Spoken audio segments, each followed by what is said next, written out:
Bapa yang Maha Baik, saat ini kami ingin membaca dan merenungkan firman-Mu.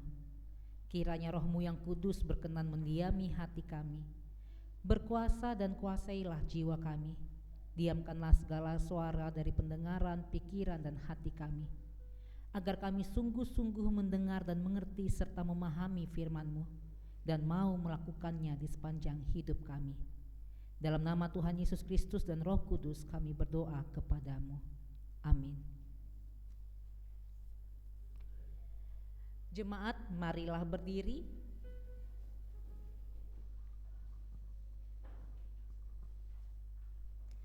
Untuk mendengar firman Tuhan. Haleluya.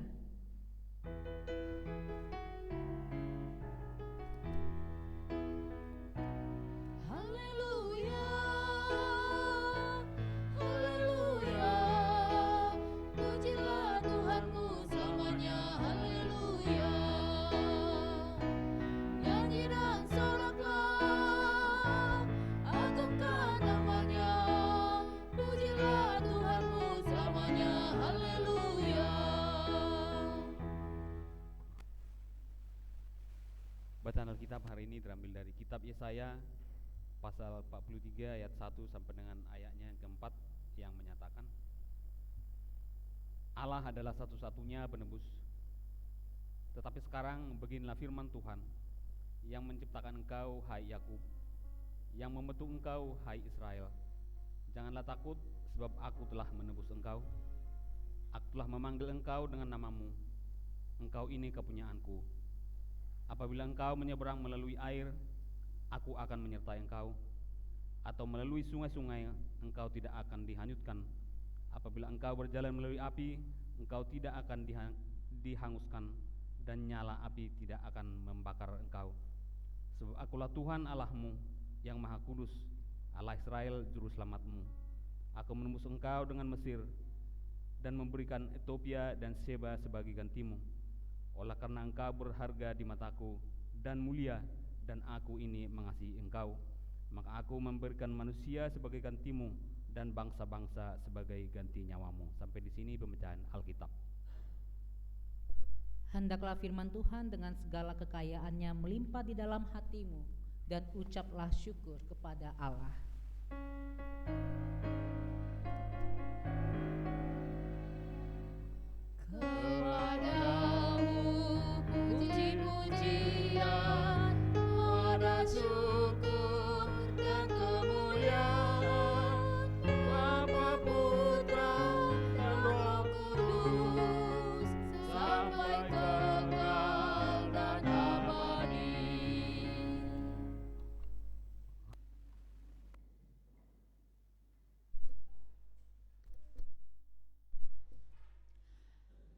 Bapak Ibu jemaat dan adik-adik yang Tuhan Yesus kasihi,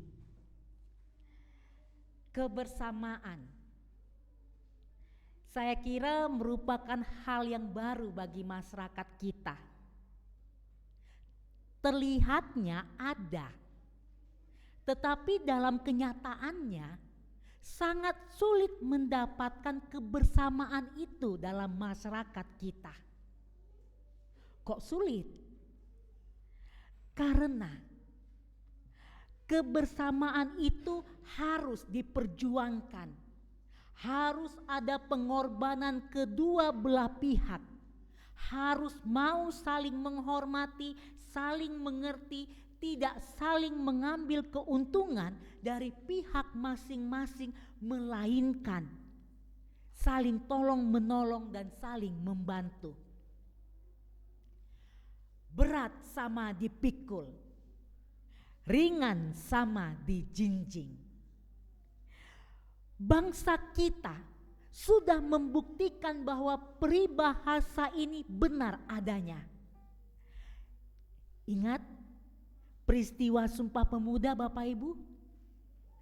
Di mana para pemuda dari berbagai daerah menyerukan persatuan dan kesatuan Indonesia tanpa melihat suku, agama maupun ras.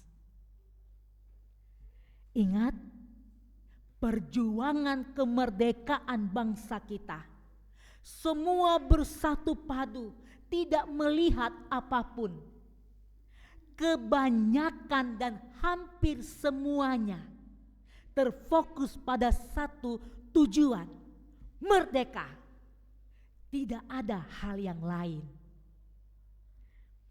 Bapak Ibu menyimak apa yang saya sampaikan. Kalimat kebanyakan dan hampir semuanya. Apa maksudnya? Berarti ada segelintir orang yang tidak mau sepaham dan hanya mau mencari keuntungan dan kenyamanan bagi pribadi dan kelompoknya saja. Kita tidak dapat menolak dan meniadakan hal itu. Walaupun tindakan mereka akan mempersulit dan membahayakan perjuangan dan perubahan yang dilakukan. Dalam sebuah kebersamaan, kepentingan pribadi diletakkan pada posisi paling bawah. Kepentingan semuanya diletakkan pada posisi paling atas dan menjadi prioritas utama untuk dilakukan. Dalam sebuah kebersamaan, keamanan dan kenyamanan pribadi merupakan prioritas kesekian bagi kita pribadi dan kelompok. Dalam sebuah kebersamaan, tantangan dan hambatan serta berbagai kesulitan kita hadapi bersama, kita pikul bersama, kita selesaikan bersama. Dalam sebuah kebersamaan, kebahagiaan kita nikmati dan bersuka cita bersama.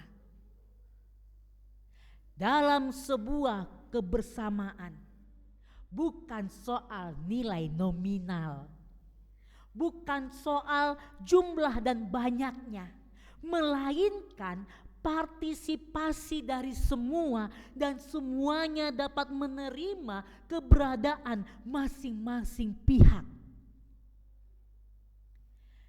Saya bersyukur Bapak Ibu dan para pemuda serta adik-adik jemaat GPIB Efrata Tobuali sangat paham akan arti dan pentingnya kebersamaan dalam kehidupan pribadi, keluarga dan persekutuan kita. Teruskan dan lanjutkanlah supaya sama kita dapat melihat dan mencontoh serta mau melakukannya dalam hidup dan kehidupan mereka sehari-hari. Jemaat yang Tuhan Yesus kasihi dan berkati, dalam keadaan diliputi rasa bersalah karena kota Yerusalem dengan bait sucinya telah hancur porak-poranda karena serangan musuh. Kepercayaan akan Allah yang Maha Kuasa yang mereka percaya dan mental bangsa Israel total hancur lebur. Mereka yang notabene merupakan orang-orang muda yang pintar dan hebat, terhormat dan punya kedudukan, kaya, memiliki segalanya, harus menerima kenyataan bahwasannya mereka kalah dan harus dibawa ke tempat asing dalam sebuah pembuangan. Dalam situasi dan kondisi seperti itu, kebersamaan terbangun dengan manis dan indah. Semua sama-sama menyesal, semua sama-sama bersedih, semua sama-sama meratap.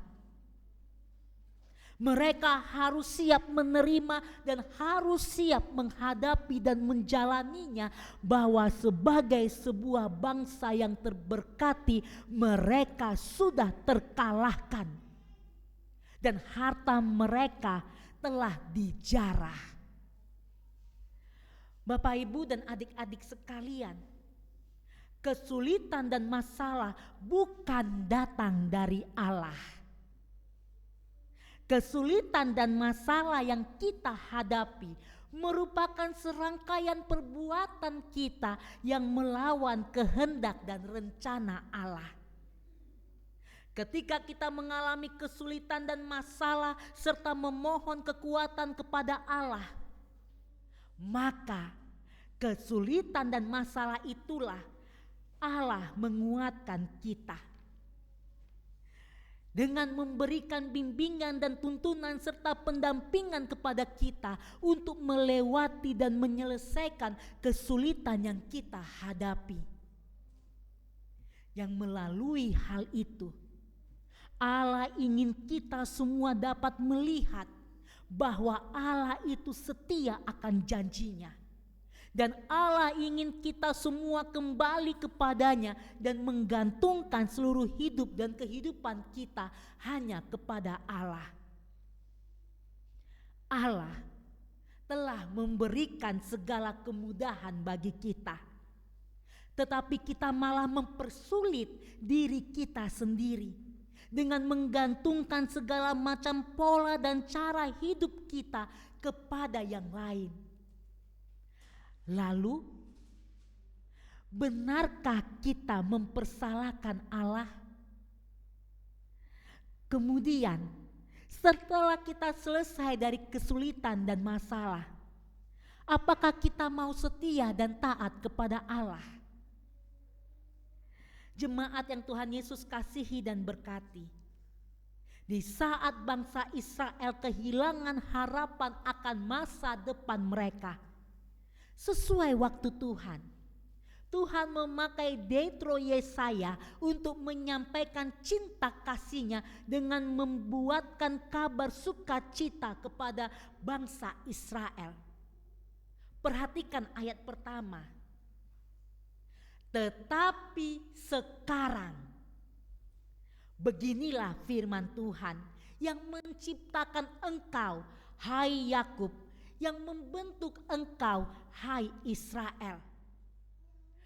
Janganlah takut, sebab aku telah menebus engkau, aku telah memanggil engkau dengan namamu, engkau ini kepunyaanku. Yang pertama, Allah berfirman, tetapi sekarang. Bukan sebentar, bukan besok, dan bukan nanti, tetapi sekarang. Apa artinya Bapak Ibu jemaat? Artinya, sejak saat Allah berfirman, Allah telah dan sudah mengerjakan keselamatan bagi Israel. Tetapi sering sekali kita manusia ini berpikir bodoh dengan suka mengucapkan kalimat ini. Katanya sekarang, mana? Itulah kita manusia. Kita ingin semuanya menurut ukuran kita yang terbatas dan bodoh ini. Pahami dan coba mengerti bahwa Allah memiliki otoritas dan kedaulatan yang utuh dan tidak bisa kita atur dan pengaruhi serta dapat kita perintah. Semuanya sesuai dan sekehendak Allah menurut waktu dan keinginan serta rencananya sendiri. Yang kedua, perhatikan Bapak Ibu dan adik-adik sekalian. Allah tidak mempertanyakan apa, siapa, mengapa, dan kenapa, serta bagaimana kepada bangsa Israel seperti kita manusia, bukan? Kalau ada kejadian, pasti kita akan menanyakan, mengapa, kapan, bagaimana, siapa, dan apa? Bukan begitu Bapak Ibu? Sudah tahu dirawat di rumah sakit. Kita tanya pula, kenapa sampai dirawat? Nah, ya toh? Kita kunjungan kan suka gitu kan, loh kenapa kamu sampai dirawat? Salah makan apa? Sampai-sampai ada yang mengatakan begini Bapak Ibu. Itulah Karena kau gak mau ke gereja. Makanya Tuhan tegur kau. Rasakanlah. Nah. Itu kita manusia.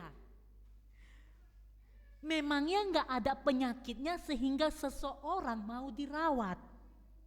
Atau kita pikir hanya mau gaya-gayaan lalu selfie, foto-foto lalu bilang saya lagi dirawat. Itu kan kurang kerjaan. Nah, bersyukur kejadian seperti itu tidak terjadi di GPIB lain. Itu. Di GPIB Efrata Tobuali sudah jempol semuanya Bapak Ibu. Yang tidak akan melakukan hal seperti itu. Melainkan memberikan pendampingan dan dukungan serta bantuan kepada si sakit seperti yang Allah lakukan kepada bangsa Israel. Selanjutnya, janganlah takut sebab aku telah menebus engkau.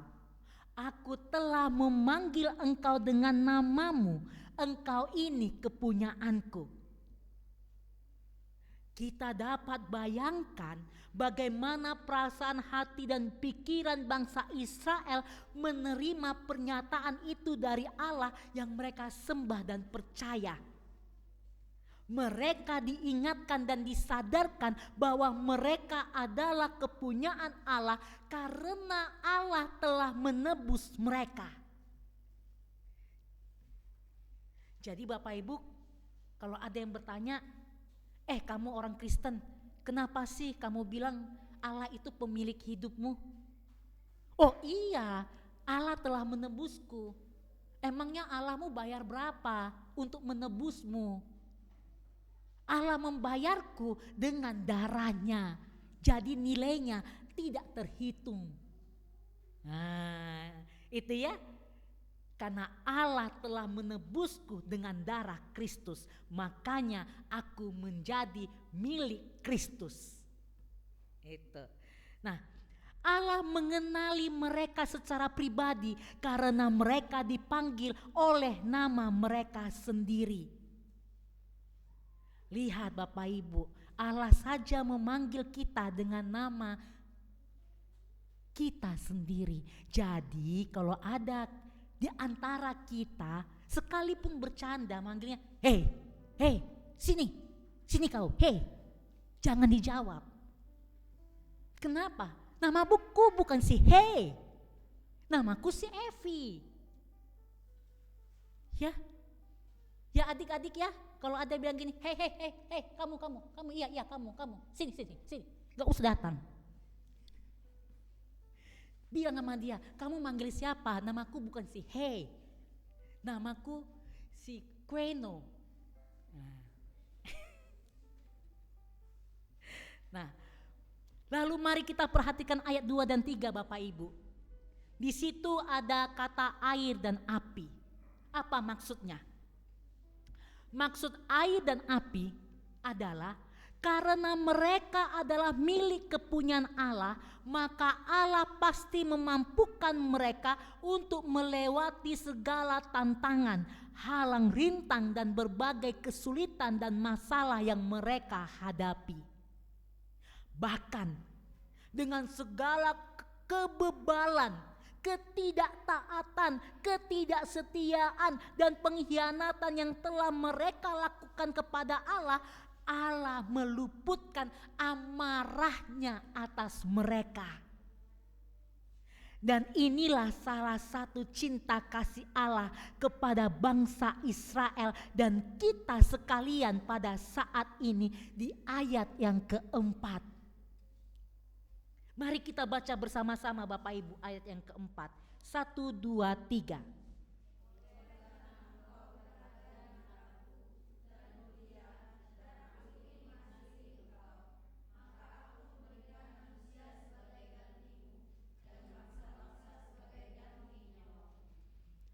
Di saat keterpurukan, di saat tidak dianggap, di saat tidak dipandang bernilai, di saat dipinggirkan, di saat mental yang hancur lebur, harga diri sudah tidak ada lagi, tidak berdaya dan tidak tahu berbuat apa.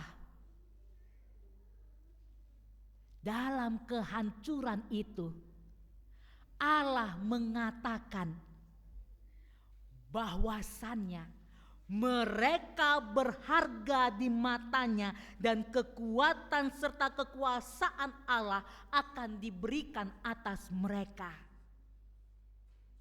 Jemaat yang Tuhan Yesus kasihi dan berkati serta adik-adik sekalian,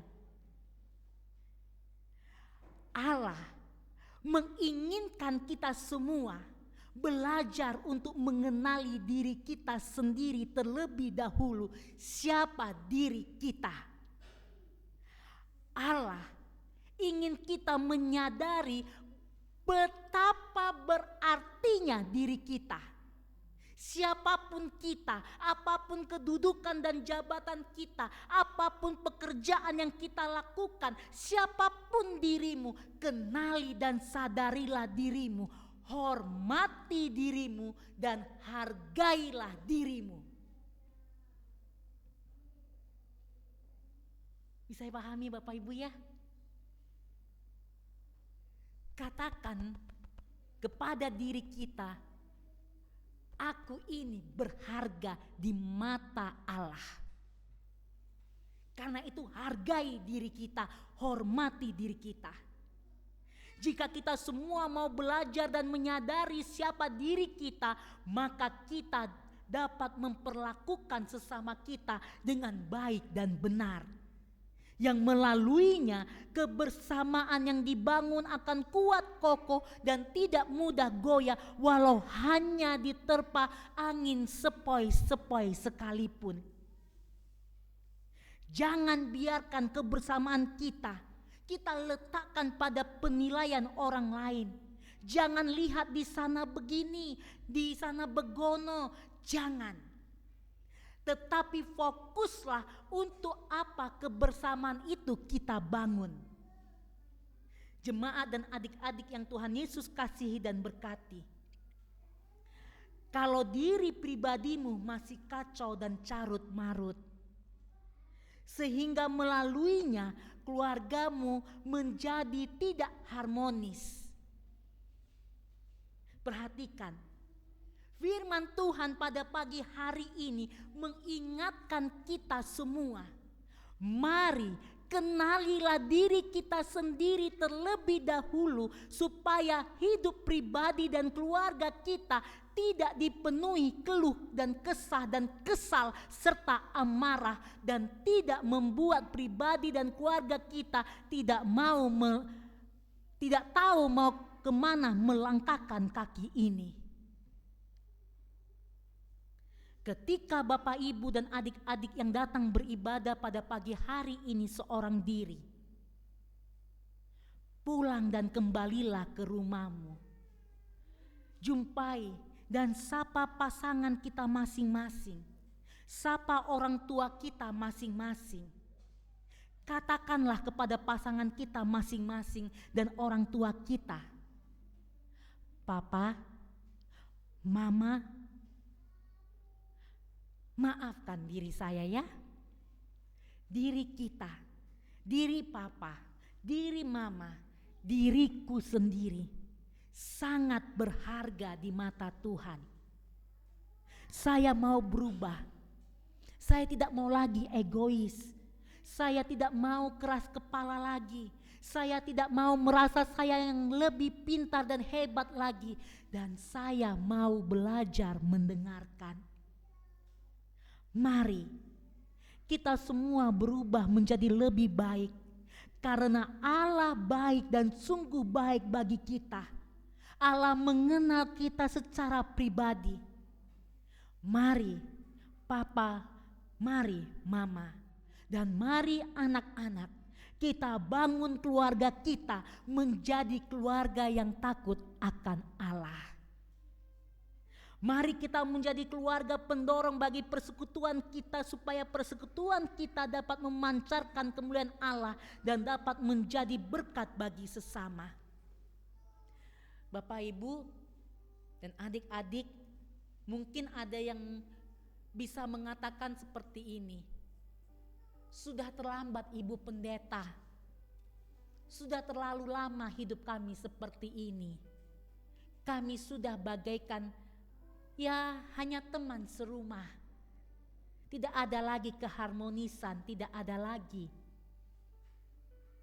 cinta kasih. Hanya karena orang Kristen bilang gak boleh cerai, makanya kami masih bersama-sama. Hanya demi anak-anak kami masih bersama-sama. Mungkin kita pernah mendengarkan kata-kata itu. Tapi ingat Bapak Ibu, lebih baik terlambat daripada tidak sama sekali. Jangan jadikan keterlambatan sebagai alasan untuk tidak memperbaiki diri. Tetapi ingatlah firman Tuhan hari ini. Ini mau mengatakan ada kesempatan bagimu untuk dapat menikmati keharmonisan, cinta kasih dalam keluarga dengan cara yang telah Tuhan berikan. Karena itu, jemaat yang Tuhan Yesus kasihi dan berkati, ingatlah, Dia yang telah mati menebus dirimu dan saya. Dia yang telah bangkit untuk memastikan dan memberikan jaminan keselamatan abadi untuk kamu dan saya. Dialah pemilik hidupmu. Dia yang telah bangkit pasti selalu memampukan dirimu untuk melewati berbagai halang rintang, dan hanya Dia yang akan memberkati hidup dan kehidupan pribadimu dan seisi rumahmu. Dan ingat ini Bapak Ibu, perhatikan ini. Engkaulah harta kesayangan Allah, dan engkau sangat berharga di depan mata Allah. Katakan pada diri kita, aku harta kesayangan Allah, dan aku berharga di mata Allah. Jadi bagi kita yang merasa diri ini gak punya arti, tidak berharga, buang pikiran itu. Sekalipun manusia mengatakan aku tidak bernilai dan berharga, tetapi ada satu pribadi yang selalu mengatakan, engkau adalah harta kesayanganku dan dirimu berharga di mataku. Siapa dia? Allah, pemilik hidupmu. Selamat hari Minggu, bersukacitalah senantiasa, karena Allah selalu menyertai dan menguatkan serta memberkati jemaat GPIB Efrata Tobuali dan seluruh warga GPIB dan seluruh simpatisan dimanapun berada. Mari kita bersaat teduh sejenak.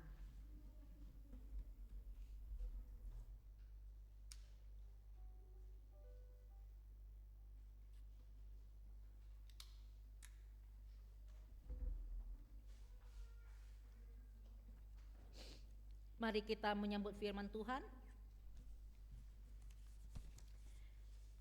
dengan menyanyikan Gita Bakti 252 bait 1 dan 2.